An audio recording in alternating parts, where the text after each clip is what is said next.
Hey, what's up, everybody? It's Coach Josh. Just want to say thank you to everyone who's been watching my videos. I greatly appreciate y'all support, man. Y'all keep sharing, y'all keep posting. I appreciate the love. And like I always say with these Q&A videos, if you have any questions about life, about God, about relationships, feel free to hit the coach up. The whole theme behind these videos is to answer the unanswered questions.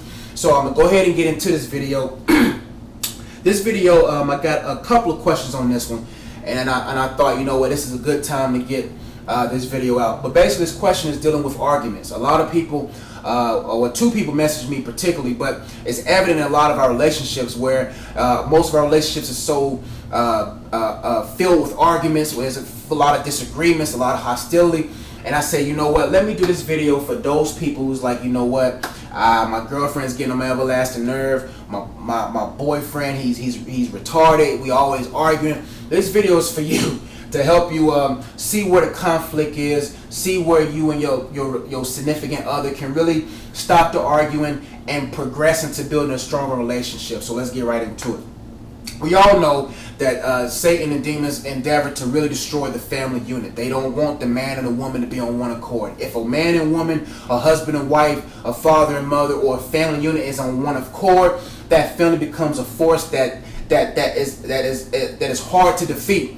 That's why Satan made us an endeavor back in the garden to make sure that our own beings become disconnected. That's why our soul and our body and our spirits are all disconnected, because we was once in harmony with each other. And since everything was in harmony, we was walking in perfection with the things of God. But the moment that we sinned, everything was disconnected. And it's this same type of issue of chaos or arguments or conflict streams down into all forms of relationships. And it's so evident in relationships because it's two people sharing one thing. And I have three things that I want to talk about that will better help you to understand how can I neutralize the conflict, how can I stop the arguing, how can I really say, you know what, this is pointless, let's progress the relationship. Anytime two people are focused on two separate things and there's no communication involved, that relationship is destined to fail. When there's no atmosphere or an environment where two people can come together and really voice their opinions or be able to share from their hearts or feel led to be able to say, let's correct this, then that relationship is destined to fail. And what I want to talk about is that all arguments, all frustration boils down to some type of inner conflict. If you look inside of yourself, or y'all both want to come together and say, what is the reason why we arguing? Most arguments don't birth out of because he didn't wash the dishes, or most arguments don't birth out of such and such as what or whatever. Most arguments stem down with some unresolved issue, some unresolved inner conflict. And it boils down to where there's no communication. If there's no communication between the husband and the wife where they both can come together and say, okay, honey, what is wrong with you? Or what is really bothering you? Then that relationship will be stagnant, and it will begin to progress the two further and further away from each other, that where to the point that where any little thing will cause an argument. Any little thing will cause some type of conflict, of hostility, and then it leads to divorce. That's why, if you want this, let me go ahead and get with this point. I say peel back the layers and find the conception of the conflict. Take the time and say, you know what, if you truly love the person, if you truly love the husband, your wife, you will take the time to say, you know what, let's sit down and let's see, why are we always arguing? Let's peel back the layers and find out, where did I offend you?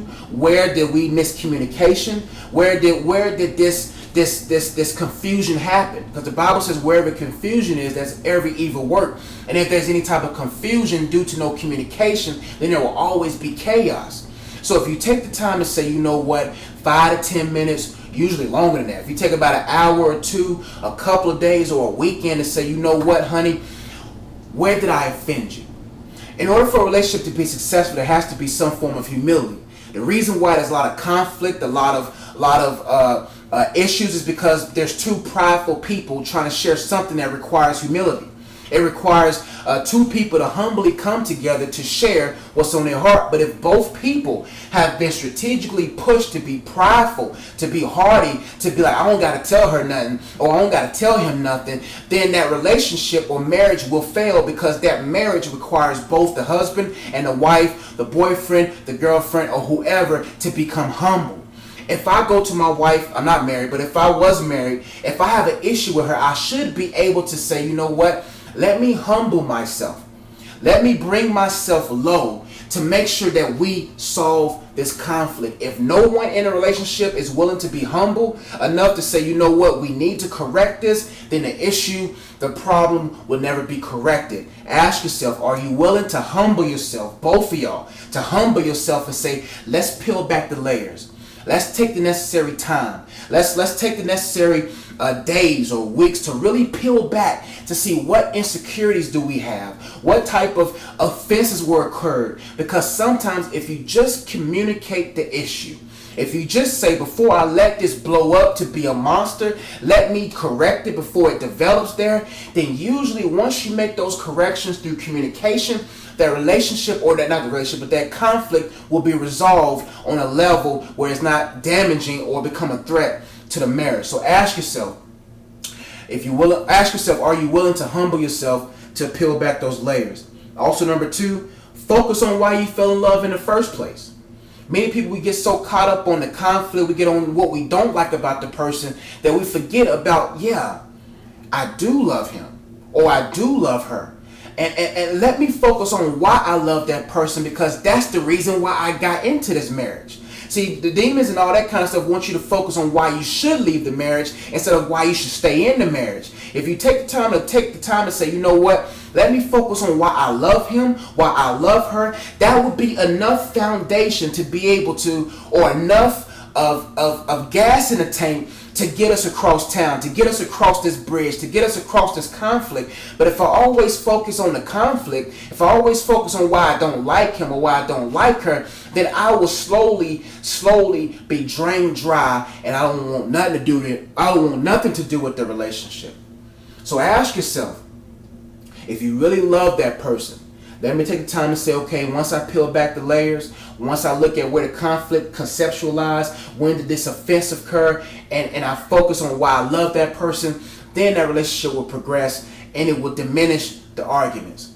And the last point, I got this from my boy Adam Arrington. He was like, with him and his wife, or with any relationship, he was like, this works. And I thought about saying, you know, that's true. It's the quote that said, learn to agree to disagree. There's some conflicts that is not worth fighting for. If you don't agree, learn to agree to disagree. If there's a disagreement about an issue where it's like, you know what, I don't want to do this, I don't want to do that, or, you know, whatever it is, let me be able to say, you know what, let's just leave it at a disagreement. Let's not build upon a disagreement. Let's just leave it at a disagreement. If you want chicken and I want steak, let me humble myself and get the chicken so we won't cause the conflict. Let's agree to disagree. A lot of these arguments, a lot of relationships boil down to some insecurity. It boils down to some inner conflict. So today, if you really want your relationship to work, if you're really tired of the argument, you would take the time to say, you know what, let's make this work. Let's find out why we're fighting. Let's sit down and let's talk. If you don't talk, if you don't communicate, there'll be confusion. And wherever there's confusion, there's no clarity. I said that wrong. Where there's no communication, there's no clarity. And where there's no clarity, there's confusion. And where there's confusion, there's chaos. If you don't take the time to communicate with your wife, if you don't take the time to communicate with your husband, then there won't be clarity on certain issues. Then some things won't be clear. A lot of things will go over and it won't be settled. And once there's no clarity, then there will be a season where y'all two are confused. There will be confusion whether, does he really love me? Does she really love me? Is this even worth fighting for? Then there will be confusion. And once there's confusion for a long period of time, there will be chaos. And that chaos usually ends into abuse. It ends in divorce. If you just simply take the time to communicate, you won't have to worry about the chaos. Find the love that got you into that relationship. Find the inner conflicts that's trying to hinder it, and learn to agree to disagree. Thank you so much for watching my video. If you have any questions about anything, Feel free to hit the coach up. I love you all. Feel free to hit me up. Y'all be easy. Fire, fire, fire, fire, fire, fire, fire, fire, fire, fire, fire. Hey yo, mind over matter, I am an addict to consciousness. Got a whole habit, my faith walk is monotonous. I give an eye to the world and do the opposite. They loving on them diamonds and pearls and pink pocketbooks. I'm hugging the Father, my love is on a higher plane. Non-commercial, off the radar, out of range. To the cover of the Vadar like bada bang. That's a quote from Ethel. See me on a pedestal and clip my wings. I'm nothing more than a servant whose purpose is to do the will of the King. Past the test of the flesh that wills other things. Yields to death, take you under like submarines. If they the burners on the oven, I'm above them like steam.